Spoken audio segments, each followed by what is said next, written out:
Welcome to The Tonight Show. First up tonight, adventure awaits. These pups are here to save humanity. Save it from evil. Save it from a lack of cuddles. And save it from a decrease in laughter. What are we saving? We're not saving anything. Oh. Okay.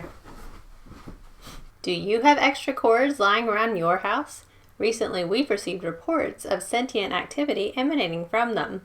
Are they out to get us, or are they simply turning into snakes? We may never know. You know, hon, those snakes were right next to some things that looked like badgers and mushrooms. What? That's what it was. What snakes are you talking about? You just said snakes, that we found snakes. We didn't find snakes. What did we find? Cords! Oh, well then what were the badgers and mushrooms?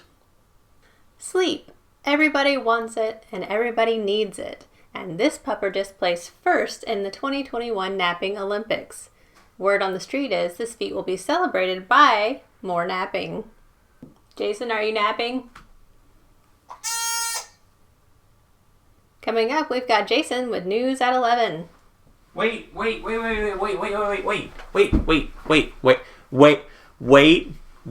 I'm waiting. This is me. This is literally me waiting. This isn't the 11th episode, hon. I know. Well, how are we supposed to do news at 11? It's not the 11th episode. Well, we're only doing 10 episodes in this season because then we're going to change the format. Oh. I guess you didn't want to just skip news at 11 and save me the trouble, did you? But then they would never know the answers. This is my next answer.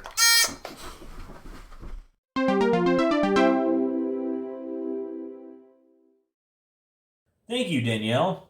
Welcome to News at 11. About this tall. Why not all three?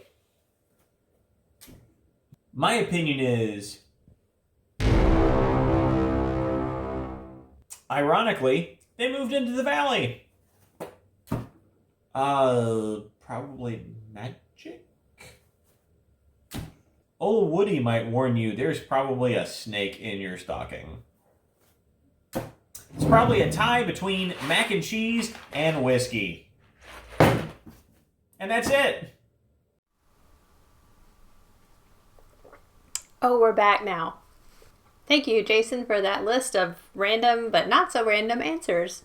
Coming up, we have a segment called The Sadness of Staining, followed by drinks and donuts.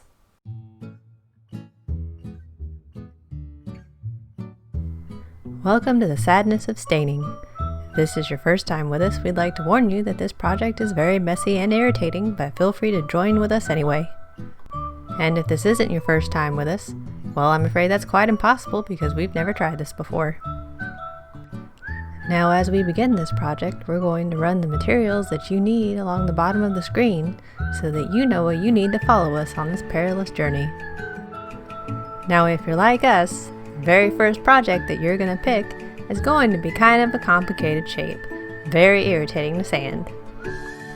But you just take your little sandpaper piece and make tiny little strokes there until you get all those annoying crevices smoothed down to take on your stain. Now once you're done sanding, you're not going to want to move on to staining without a pair of happy little gloves to protect your hands. Now it's time to grab your stain and shake it up real well. Shake it like you're shaking your favorite margarita. Then grab you a brush that you never want to use again. And now it's time to get that stain on our wood. Some say that you should only go with the grain when you stain, but if you need to go against the grain, you do you. This is your world, your project to mess up. You can put as much or as little stain as you want on your project. We've got no boundaries in how we can screw this up today. Now we're going to continue to forcefully blend all of our extra stain on this piece and panic about what it's going to look like when we're all done with it. Don't worry, we're going to panic together. Remember, your level of anxiety is only restricted by your imagination. After your stain is set for a little bit, it's time to wipe the excess off. Now it's no secret that the first thing that you choose to wipe it off with is probably going to be an awful decision. So go ahead and move on to that second option and hope that it works better. It's also a good idea not to be too attached to anything that you're using while you're doing this project, for easy cleanup later. Now it's about that time in the project where we need to remember that we were too stubborn to start anything easier to practice, and at this point we have to push through. We also need to remind ourselves to get up and get some air because our area is not that well ventilated. And now that you might have missed the nooks and crannies that will drive you crazy later, we're going to go ahead and let this dry. Well, it's time to call this almost finished. We hope that you've enjoyed this frustrating project today and hope to see you for many irritating projects in the future.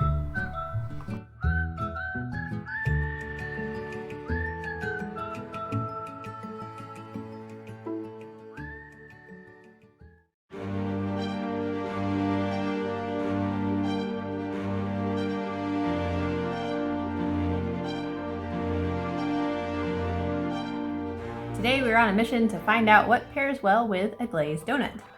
I hope you enjoy this adventure with me. We have 7 different alcohols to try, and we're going to ramp this up slowly. I hope this isn't awful. Have my donut. Let's take our first bite.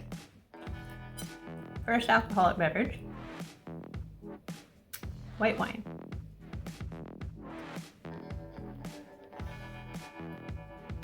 I have to say it is a little strange, but it's not disappointing.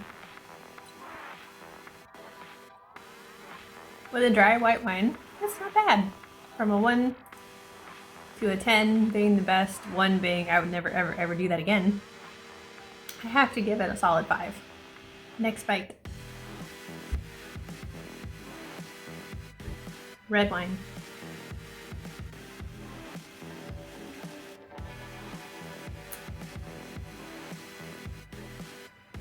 This one is much stranger than the white wine.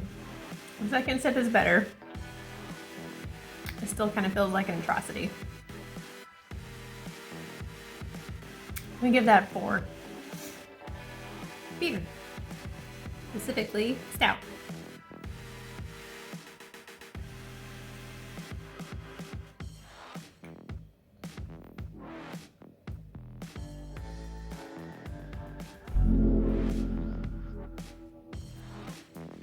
I'm not big on this.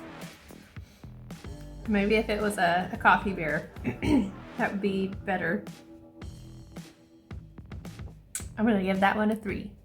All right, now we're on to our more dangerous beverages, starting with tequila, everybody's favorite liquor. You know what? I almost forgot about vodka.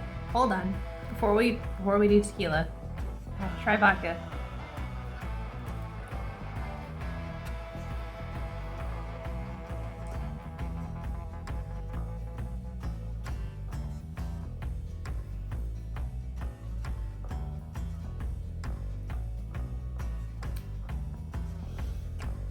I'm gonna call that a solid 1.5.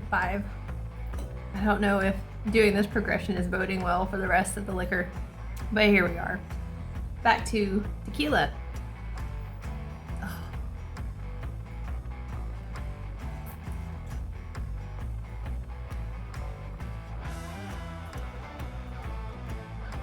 It's awful.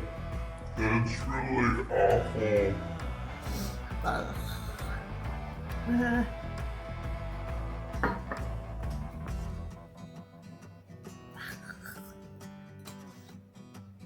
Ooh.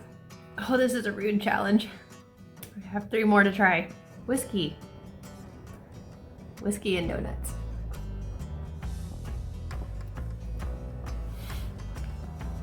Yeah, this isn't doing much for me. I'm still gonna put it at a 2. This is coffee rum, which in theory should be good.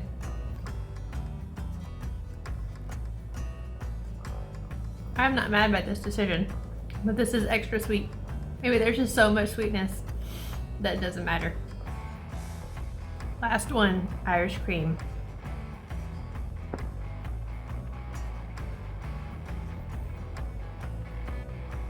I'm not mad about it, but I think the coffee rum was better. So I'm gonna put the Irish cream at a 7 and the coffee rum at a 9. I hope you've enjoyed this adventure with me. I'm afraid that's all we have for you tonight, folks. Make sure to follow us on Facebook, Instagram, Twitter to see our new format change, as well as Patreon for lots more really fun content. And don't forget to subscribe. Why do you have a buzzer?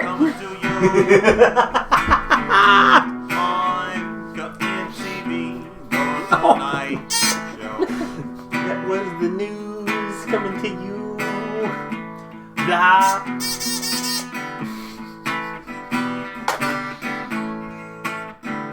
I can't believe that Danielle would try. We can do this. We can do this. Booze with donuts. Sounds kind of gross. And tequila? What were you thinking?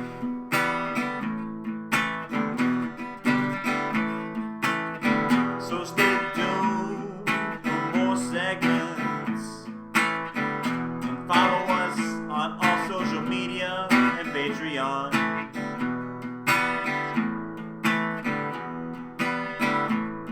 Check out the new format change.